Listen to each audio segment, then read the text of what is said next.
The text message arrived on December 15th while I was in the middle of reviewing purchase orders for the Children's Hospital toy drive.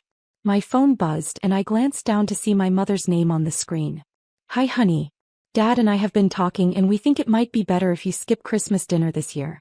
We want it to be really special for your sister's new in-laws and we're worried about, well, your situation might make things awkward. Hope you understand. Love you."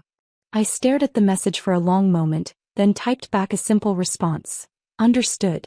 Have a wonderful Christmas. My situation. That was my family's delicate way of referring to what they perceived as my complete inability to get my life together. At 31, I was unmarried, lived in a modest apartment, drove a 10-year-old car, and worked what they considered a dead-end job at a nonprofit organization. What they didn't know was that the nonprofit organization was actually mine. The Rivera Foundation, which I'd started 5 years ago with money from selling a tech startup, had quietly become one of the largest children's charities in the state. But I'd never corrected their assumptions about my work because I was curious to see how they'd treat someone they thought was unsuccessful. The answer, apparently, was to uninvite them from Christmas. I set my phone aside and returned to the purchase orders spread across my desk. The annual Christmas toy drive was our biggest event of the year, and this year we were providing gifts for over 3,000 children from low-income families across the city. My assistant Marcus knocked on my door. The mall Santa called again about the schedule for Saturday. "Send him in," I said. A few minutes later, Tony Martinez entered my office, still wearing his red suit from his shift at Westfield Mall. Tony had been playing Santa for 15 years, but this was his first year working with our foundation's toy distribution program. "Ms. Rivera," he said, settling into the chair across from my desk, "I wanted to talk to you about Saturday's event." "What's on your mind, Tony?" "Well, it's about the kids. They keep asking about you specifically." "What do you mean?" "I mean they know you're the one who bought all their toys. Word gets around in these neighborhoods. The parents have been talking and now the kids all want to meet the toy lady, who made sure every child on our list gets exactly what they asked for." This year's toy drive had been our most ambitious yet. Instead of generic gifts, we'd worked with local schools and community centers to get specific wish lists from each child. Every kid would receive exactly what they'd asked for, from art supplies to bicycles to educational tablets. "Tony, I prefer to stay behind the scenes." "I know, but these kids, they've never had anyone care enough to get them exactly what they wanted for Christmas. They know someone special made this happen and they want to say thank you." I looked out my office window at the December afternoon sky, gray with the promise of snow. "What are you suggesting?" "Come to the distribution event on Saturday. Let the kids meet you. Let them see that there are people in the world who care about them." "I'll think about it." "There's something else," Tony said, shifting in his chair. "The news stations have been calling. They want to cover the story of the anonymous donor who spent $500,000 to make sure every child in the city gets their Christmas wish." $500,000. It was a significant amount, but not difficult for someone whose foundation had an annual budget of $12 million. Still, I understood why it seemed extraordinary to others. "What did you tell them?" "That I'd have to ask the donor. But Ms. Rivera, this story could inspire other people to give. It could help other children." Before I could respond, my phone rang. The caller ID showed Westfield Mall. "This is Sophia." "Ms. Rivera. This is Janet from Mall Management. I'm so sorry to bother you, but we have a situation here with Santa's area." "What kind of situation?" "Well, there are about 50 kids here asking Santa when they're going to meet the toy lady. Their parents are saying you bought Christmas presents for the whole neighborhood. Is this true?" I looked at Tony, who was grinning widely. "It's complicated. The thing is, these kids are really excited and their parents are trying to figure out how to thank you. Some of them are crying, Ms. Rivera. They're saying it's the first time their kids will have a real Christmas." I felt my chest tighten. This was exactly why I'd started the foundation in the first place. "Janet, can you give me an hour to think about this?" "Of course. But I should mention there's a news crew here. They heard about the story and they want to interview the anonymous donor." After hanging up, I sat in silence for a few minutes. Tony waited patiently, his Santa suit a reminder of the magic that Christmas could bring to children who rarely experienced it. "Tony, what would you do?" "I'd go meet those kids," he said without hesitation. "I've been Santa for 15 years, and I've never seen children as excited as they are about meeting you." But I've always kept the foundation's work private. Why? It was a good question. Why had I kept it private? Part of it was wanting to focus on the work rather than the recognition. Part of it was not wanting my family to treat me differently because of money. But mostly I realized it was fear. I guess I've been afraid that if people knew about the money, they'd assume that's all there is to me. Ms. Rivera, I've watched you work for months now. You don't just write checks. You know the name of every child we're helping. You've visited their schools, met with their teachers, talked to their parents. The money is just a tool. You're the one who cares. My phone buzzed with another text from my mother. Just wanted to make sure you're okay with Christmas plans. We really do love you, even if you're not where we hoped you'd be in life. Not where they hoped I'd be in life. They only knew. Tony, I said, making a decision, let's go meet some kids. The drive to Westfield Mall took 20 minutes, during which Tony filled me in on some of the families we'd be helping. There's Maria Gonzalez, she's 8, asked for art supplies because she wants to be a painter. Her mom works 3 jobs and was crying when she heard we got Maria a full art set with an easel. What about the boy who wanted the bicycle? Tommy Williams. He's 10, been walking 2 miles to school every day because his family can't afford a bike. When his dad heard we got him the exact model he asked for, he called me crying. And the little girl who wanted the tablet for schoolwork? Aisha Johnson. She's brilliant. Teachers say she's reading at a high school level in 4th grade. Her family doesn't have a computer at home, so she's been doing homework at the library. The educational tablet we got her will change everything. By the time we arrived at the mall, I was fighting back tears. This was why the foundation existed. This was why I'd given up a high-paying tech career to focus on helping children. The mall was bustling with last-minute Christmas shoppers, but Santa's area was packed with families I recognized from our program. As soon as they saw Tony and me approaching, a cheer went up from the children. "It's the toy lady," shouted a little boy I recognized as Tommy Williams. "She's here. She's really here," called out Maria Gonzalez. Before I knew it, I was surrounded by dozens of children and their parents, all trying to thank me at once. "Ms. Rivera," said a woman I recognized as Tommy's mother, "I can't express what this means to our family. Tommy has been so excited about his bicycle that he's been practicing riding in the parking lot at our apartment complex." "You got Aisha exactly what she needed for school," said another parent. "She's been talking about all the learning programs she can use on her tablet." An older woman approached, tears in her eyes. "I'm Maria's grandmother. That little girl has been drawing pictures of you, calling you her fairy godmother. She says when she grows up she wants to help kids just like you do." I knelt down to Maria's level. "Can I see some of your artwork?" She shyly pulled out a folded piece of paper from her pocket. It was a drawing of a woman surrounded by children, with "Thank you, toy lady" written in careful crayon letters across the top. "This is beautiful, Maria. Keep practicing your art, okay?" "I will. And someday I'm going to help kids too, just like you." As I moved through the crowd, meeting each child and their families, I felt a warmth that had nothing to do with the mall's heating system. These families didn't care about my net worth or my business success. They cared that someone had seen their children's needs and responded with generosity and love. "Ms. Rivera," said a news reporter who'd been waiting respectfully at the edge of the crowd, "could we have a few words?" I looked around at the families, at Tony in his Santa suit, at the children clutching pictures they'd drawn for me. "Sure." The interview was brief but heartfelt. I talked about the importance of making sure every child feels valued during the holidays, about the joy of seeing specific wishes come true, about the community coming together to support its most vulnerable members. "And you funded this entire toy drive personally?" the reporter asked. "Through my foundation, yes. But the real work is done by volunteers like Tony here, and by the teachers and community workers who help us identify families in need." "Why do you do this?" "Because every child deserves to feel special.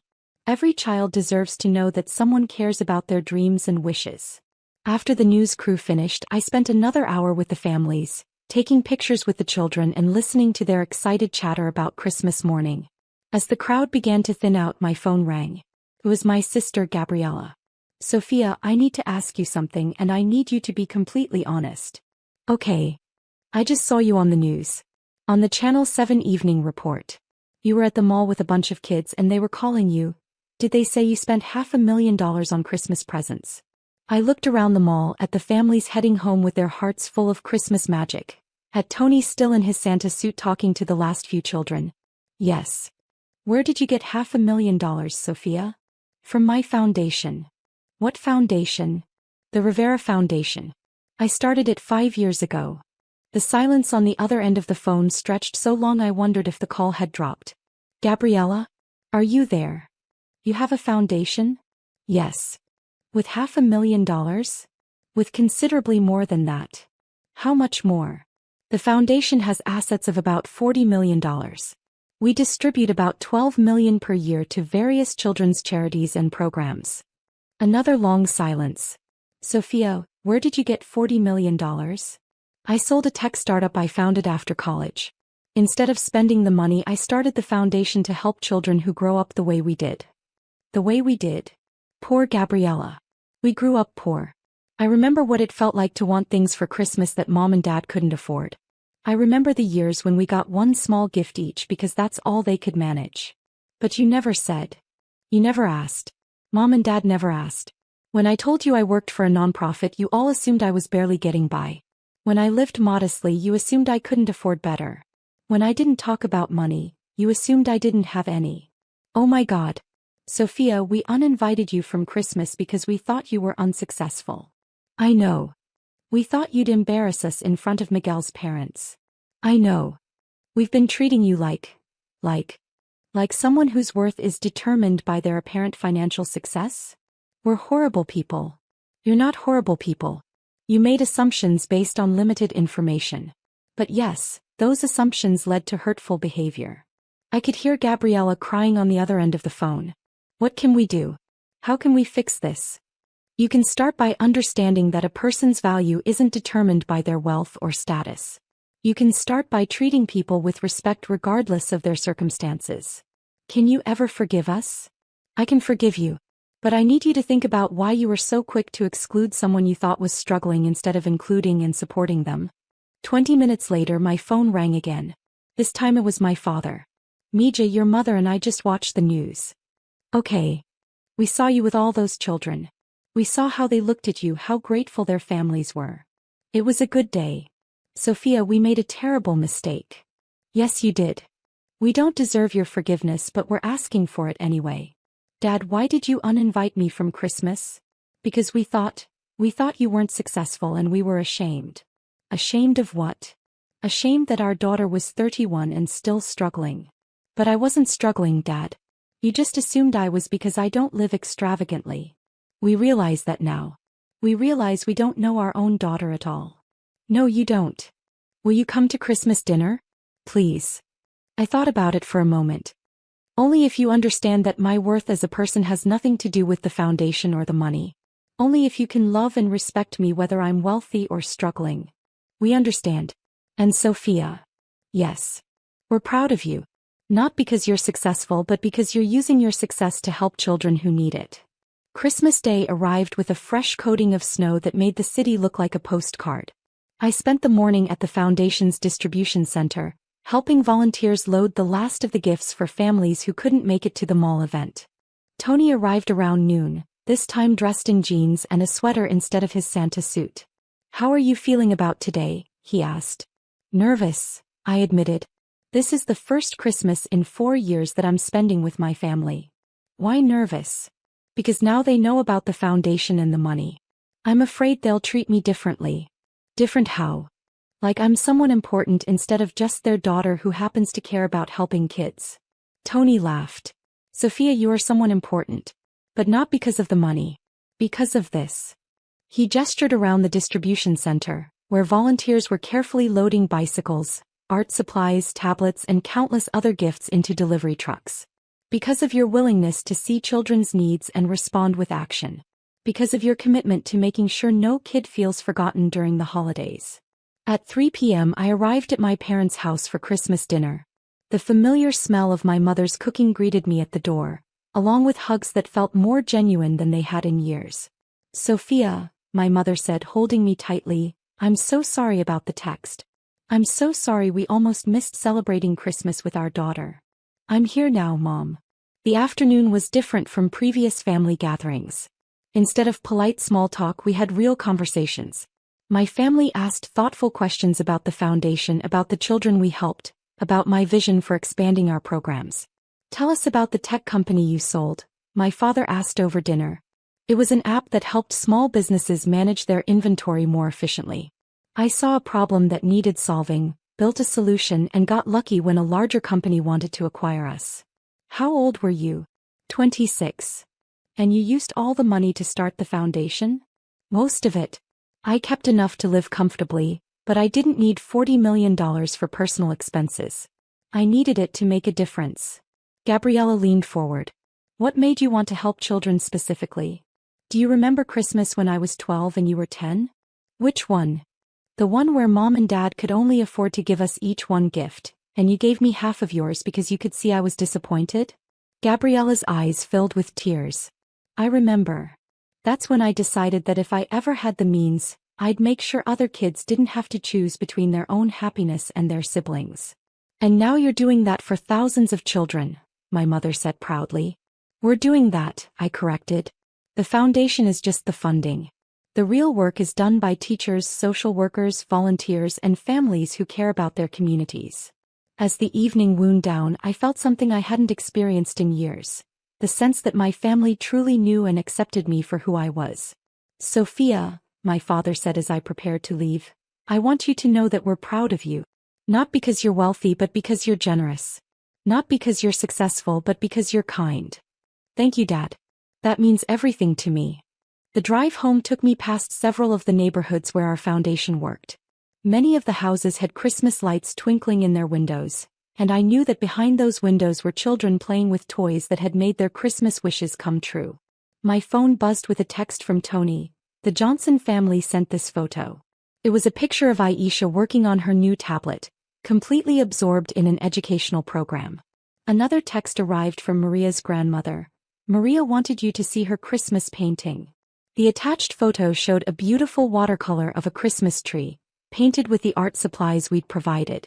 As I parked in front of my modest apartment building, I reflected on the past week. My family had learned valuable lessons about assumptions, respect, and the difference between success and the performance of success. But more importantly, thousands of children had learned that there are people in the world who care about their dreams and wishes. The next morning I woke up to my phone ringing. It was my mother. Sophia, your father and I have been talking and we want to volunteer with the foundation. We want to help however we can. That would be wonderful, Mom. And Gabriella wants to use her interior design skills to help create better spaces at the community centers you work with. I'd love to discuss that with her. There's one more thing, my mother said. We want to host a fundraiser for the foundation. We want our friends and neighbors to know about the amazing work you're doing. You don't have to do that. We want to be part of something meaningful. 6 months later, the Rivera Foundation had grown to include my entire family as volunteers and advocates. My parents organized monthly fundraising events. Gabriella designed beautiful, functional spaces for our partner organizations, and even my brother-in-law Miguel used his accounting skills to help us maximize our impact. The foundation's annual report that year showed that we'd helped over 10,000 children across the state, funded educational programs in 50 schools, and provided emergency assistance to hundreds of families. But the number I was most proud of was smaller. One family that had learned to see past assumptions and recognize that the most successful people are often the ones who use their success to lift others up. Sometimes the best Christmas gift isn't something you receive. It's the opportunity to show people who you really are and watch them rise to meet you there. And sometimes it takes a Santa from the mall to remind a family that the person they thought was unsuccessful was actually making Christmas magic happen for thousands of children. A year later, Tony still plays Santa at Westfield Mall. But now, when children ask about the toy lady, he tells them about the Rivera Foundation and how they can help other kids when they grow up. Because the best Christmas magic isn't what happens once a year. It's what happens when people decide to care about each other every single day.